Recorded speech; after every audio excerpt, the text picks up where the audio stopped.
Hello everyone, welcome to Off-Stream Chronicles.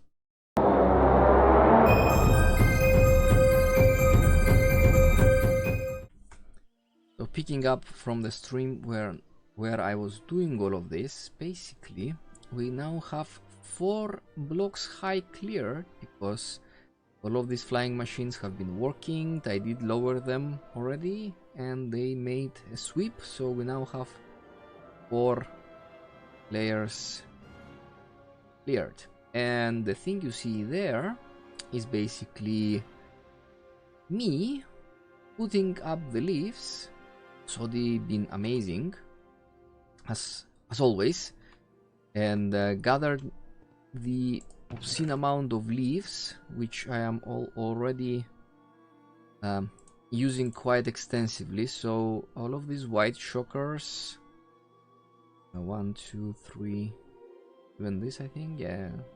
So no, yes, no, yes, no, no, yes. Anyway, it was a lot of shockers already, and I guess I'm reusing a few of them here and there. No, probably not. In any case, I've been doing some steady progress by putting in the leaves, and I wanna keep you people informed about the things.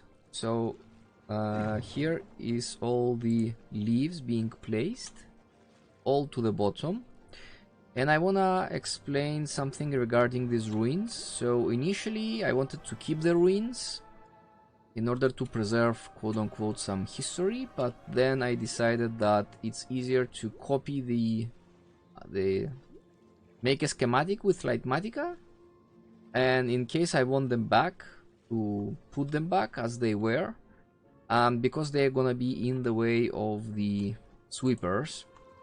And the other thing I've been doing is I've been collecting these maps basically, and I've been going places in order to find the heart of the seas for the conduits, because I rediscovered the conduits for myself in order to so I can work easier with placing all the leaves. So I already placed one here. I already placed yes, I've placed basically 3. There's another one, and I've been placing them trying to use the least possible amount of conduits in order to cover all this place. I think I need 7 conduits. I already placed 3, and I do have 2 more, I think. So in any case, let's try. Yeah, this map again, this map won't lead me anywhere because for some unknown reason the maps that I've been finding, at least in this area, they all point me into one location, which is here, and I think I already have something like 5 maps in this box.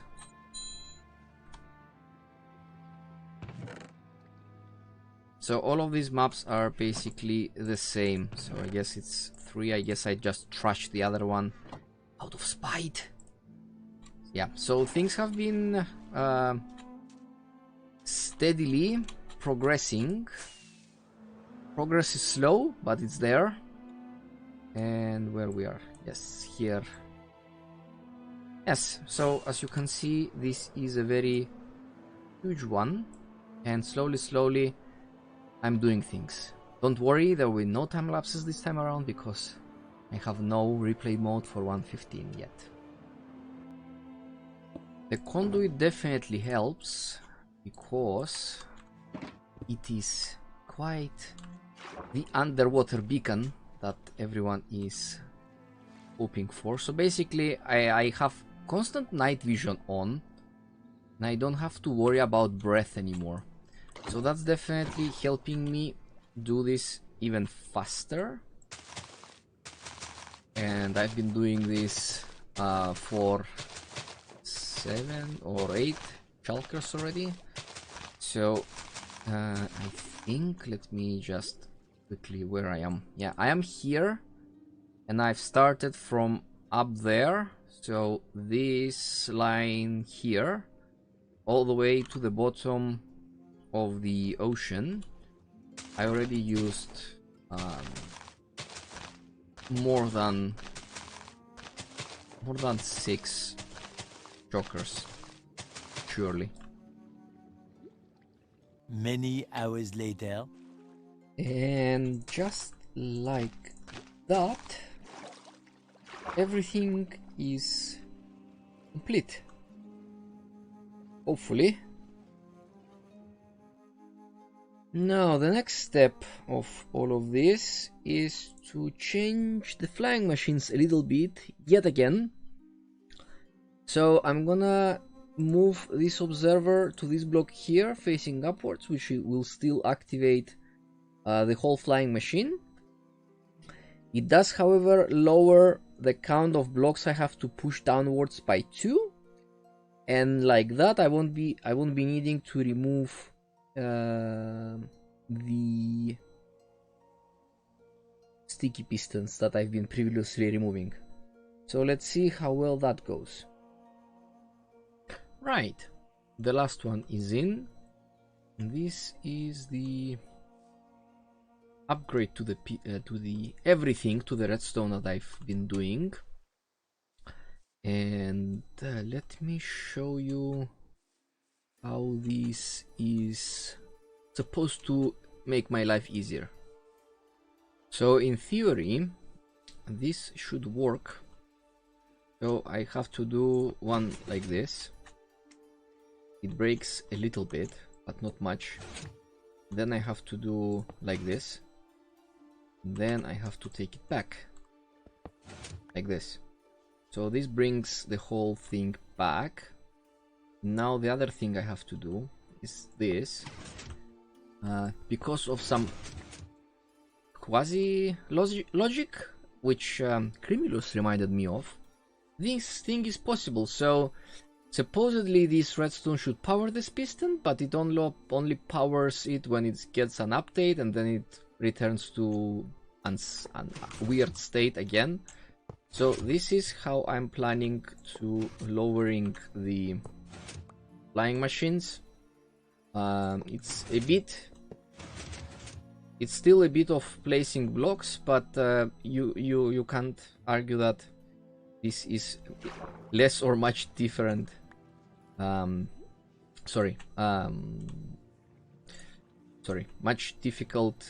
Much more difficult than placing and replacing constantly the pistons. At least it's only one block, and there is some automation going on, and I have to do all of them. You can see all the lovely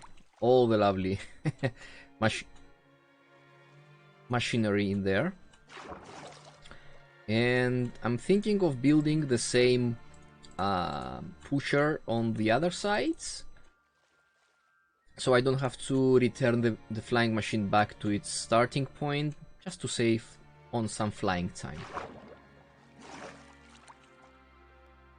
Well, you can never avoid this kind of thing, but I'm not quite sure how to light any of this up, so I just guess I'll just have to sleep more often.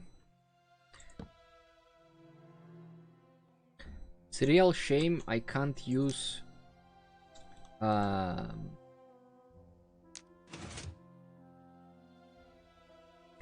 No, this is, yeah. Well, maybe I can use that. Maybe I can switch from, instead of adding the redstone on the outside, yeah, that's the creeper, I can do this, so it still keeps with the piston update, it looks like. So it might actually be beneficial for us that I have the block here. So apparently these blocks here get updates this, and this piston realizes that it has to work. Hello there, green guy. Yeah, why are you there? Why?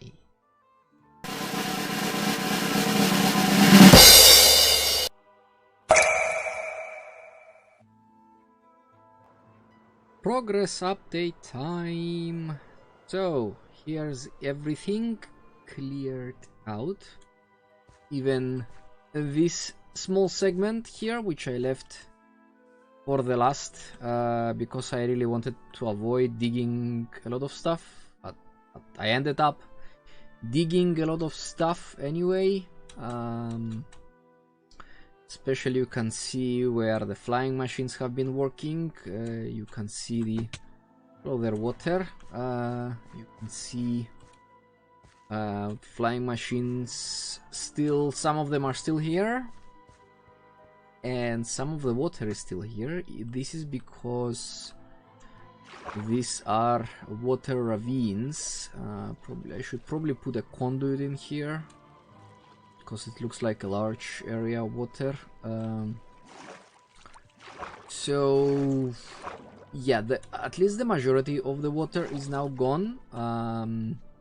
And we can start digging all of this stuff area.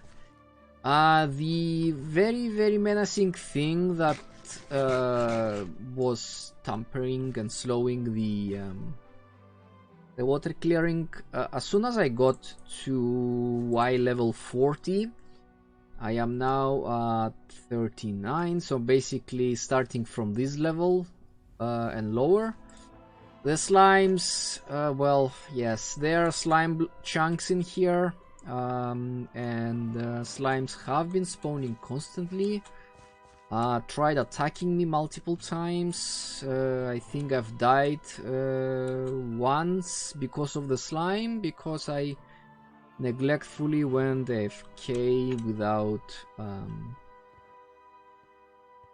taking any precautions. Should have teleported to storage or something, or went up to the platform. But yeah, some silly deaths happened. Some of the water clearing happened by the means of sponges. So as you can see, if the edge is rough and there is no lines on the ground, that means I've cleared all of these with sponges. They made sense when the water receded substantially, so I don't have to clear all this ground. When you have one line like this, you just spam 1, 2, 3, and the whole thing just clears out the water. So that's definitely faster than building flying machines and clearing the area and everything. But miraculously enough, I'm not sure why or how or when, I only had one turtle up the hill here.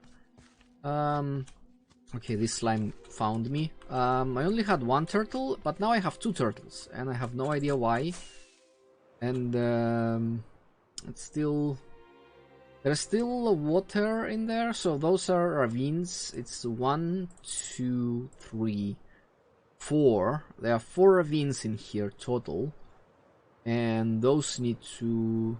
yeah, 5, I guess. This ravine is kinda... yeah, lower, I guess. But there is plenty of things to dig now.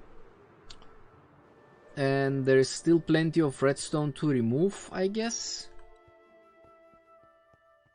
So yeah, things continue as scheduled, I guess. Now, the thing I wanna do next is to put a rough outline of the outer walls of the city, so it's more clear where things are. And I think it makes more sense than anywhere else to put it on the water level on top. I'm not sure if I should place them any lower, especially over there, because I cannot. I haven't dug anything, so let's just put an outline of the outer walls on the very top, so we start getting some shapes in here where things are, and I believe it would be clear to see where things will need to be dug. And the sun is setting as always. The Minecraft days are so short. Alright then, Here is the perimeter, which is barely understood from the same level, but if I take it to the skies and take it a little bit higher, you can see that there is the outer walls on the whole perimeter. Yeah, you can get onto this viewing platform where I've been doing all the things. Let me try and land here. Yay. Right, here is the thing, and these are the outer walls of the main city, which I'm planning to do. There are 9 peaks and those small bumps on the round walls are presumably gonna be some round shaped towers. So there is still work in progress. The finished design is not set in stone, so I'm going through iterations of the main design, adding and removing things constantly.